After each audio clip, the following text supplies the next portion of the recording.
안녕하세요. 이민케어 정변호사입니다. 얼마 전 트럼프 대통령이 H-1B 비자 변경에 대해 행정명령을 발표했는데요. 관련해서 여기저기서 이제 뉴스가 워낙 많이 나오고 있어서 이쪽에 관심 없으신 분들도 아마 많이 들으셨을 거예요. H-1B 수수료 10만 불, 100배 인상.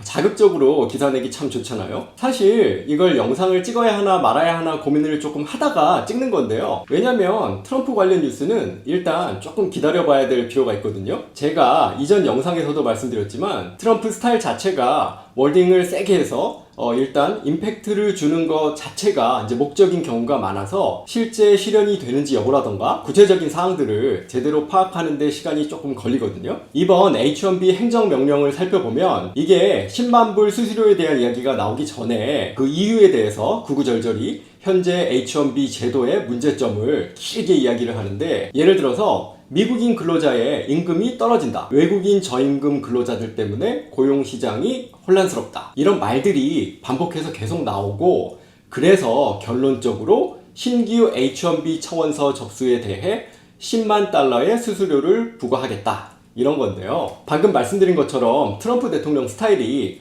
항상 메시지를 단순하고 강렬하게 만들어서 본인 지지층이 좋아할 만한 그런 효과를 노리는 경우가 참 많은데, 이번에도 그 10만 불 숫자 자체가 참 그렇잖아요. 이게 만 불도 아니고 5만 불도 아니고 $100,000 그러면 이게 귀에 쏙 들어오니까, 그래서 이게 어떤 제도적인 필요성이나 실현 가능성보다는 본인 지지층에게 내가 외국인 노동자를 규제한다, 이런 신호를 주는 게 1차적인 목적일 수도 있겠다는 생각이 좀 듭니다.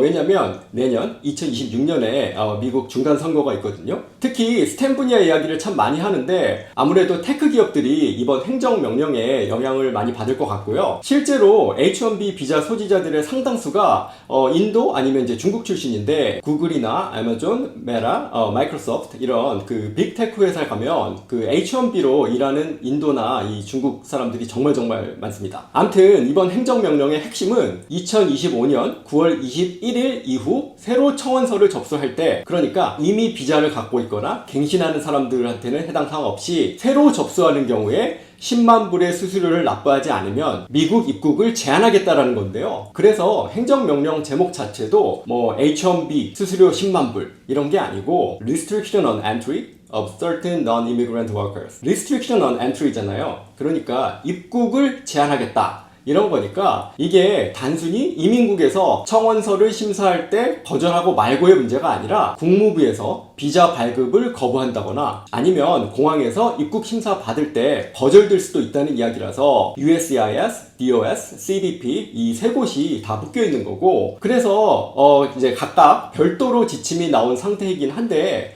이제 아직 모호한 부분이 정말 많습니다. 예를 들어서 10만 불을 안 내면 입국을 제한한다 그랬는데, 그러면 이미 미국에 있으면서 비자 변경, change of status로 새로 H-1B를 하려는 사람들, 특히 유학생들이 이런 경우가 많은데, 그러니까 F1에서 H-1B로 이렇게 바꾸는 경우는 어떻게 되는 건지, 돈을 내야 되는 건지 말아야 되는 건지, 이런 부분들이 이제 명확히 정리가 되어 있지 않고요. 또 이게 발표되자마자 해외에 나가 있는 H-1B 비자 소지자들은 9월 21일 전에 이제 돌아오라고 이제 여기저기서 나와서 참 혼란스러웠었는데, 19일에 발표했는데 2일 안에 오라는 거는 참 말이 안 되잖아요. 그리고 이미 가지고 있는 사람들도 다 돌아오라는 얘긴데, 이거는 아직 이제 발표된 지가 얼마 안 돼서 모호한 부분이 많으니까 리스크 관리 차원에서 돌아오는 게 좋다, 이렇게 권고한 거라고 보시면 되고요. 또 이게 이제 현실적으로는 2025년 9월 20일 이후에 접수되는 이제 청원서라고 나와 있잖아요. 근데 그 로터리 추첨 안 해도 되는 그런 어떤 캡 면제 이런 케이스를 제외하면 올해 H-1B 청원서 접수는 이미 다 끝났거든요. 이제 4월 1일부터 6월 30일 사이에 이제 해야 되는 거니까요. 그러면 이번 행정명령이 이제 대부분 내년 이제 로터리로 접수하는 그런 케이스들부터 적용될 텐데, 여기서 또 봐야 될 게 행정명령이 12개월 뒤에 이제 만료된다고 나와 있거든요. 그러니까 지금 당장 모든 게 바뀐 것처럼 보이지만 실제로는 1년짜리 뭐 약간 그 트라이얼 이런 성격일 수도 이제 있다는 거죠. 그래서 정치적인 카드로 쓰였다가 내년엔 없었던 일이 될 수도 있겠고요. 물론 12개월 뒤에 또 연장이 될 수도 있겠지만 그때 어떻게 될지는 지금 아무도 모르는 거니까요. 그리고 이번 행정명령에 프리베일링 웨이지 레벨을 재검토하라는 내용도 들어가 있는데요. 프리베일링 웨이지라는 거는 그 H1B 소지자들이 이제 받아야 되는 그 최소 급여를 지원자의 경력이나 기술 레벨에 따라서 정해주는 거거든요. 물론 절대적인 금액은 직업의 종류라던가 거주하는 지역, 일하는 지역 이런 요소들에 따라서 다르겠지만 일반적으로 레벨 1이면 엔트리 레벨, 그리고 레벨 2면 퀄리파이드 이런 식으로 레벨 4까지 있단 말이에요. 당연히 레벨이 낮을수록 급여가 낮겠죠. 근데 지금도 H1B 지원할 때 그 레벨 1 기준으로 급여를 주겠다고 하면 청원서 심사 단계에서 전문 직업, 스페셜티 오큐페이션 조건하고 이제 묶어가지고 이슈가 생기는 그런 경우들이 있는데 실제로 전체 H1B 비자 소지자들 중에 레벨 2하고 1이 차지하는 비중이 굉장히 높아서 그래서 이제 외국인들이 전체 노동시장 급여를 낮춘다는 이야기가 나오는 거고 그러니까 이제 더 많이 받을 수 있는 미국인이 적게 받고 일을 해야 된다거나 아니면 일을 못한다 이런 거죠. 외국인이 대신 하니까요. 그래서 이 프리베일링 웨이지 레벨을 이제 재검토하라는 거고 또 이게 이번에 그 DHS에서 제안한 그 H1B 가중 추첨 그러니까 그 레벨 1은 추첨 풀에 한 번, 레벨 2는 두 번 그러니까 로또 하는데 뭐 공을 한 개 넣냐, 두 개 넣냐, 세 개 넣냐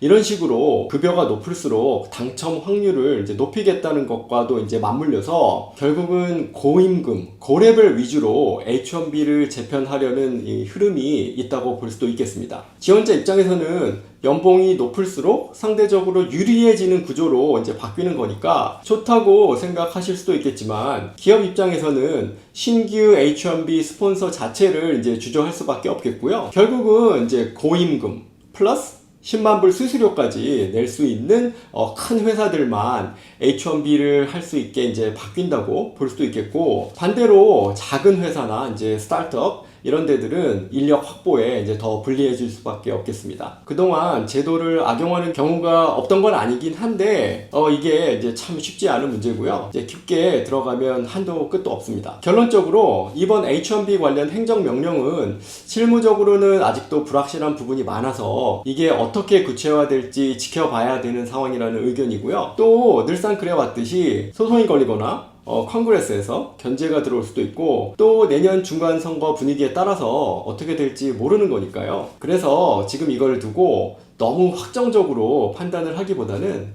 지금 이런 방향으로 가고 있구나 정도로 이해하고 계시는 것이 좋겠습니다. 오늘은 H1B 비자 변경과 그에 관련한 이슈들에 대해서 이야기를 해봤습니다. 시청해주시는 분들은 오늘도 일상에서 작은 행복 찾으시는 하루 되세요. 감사합니다.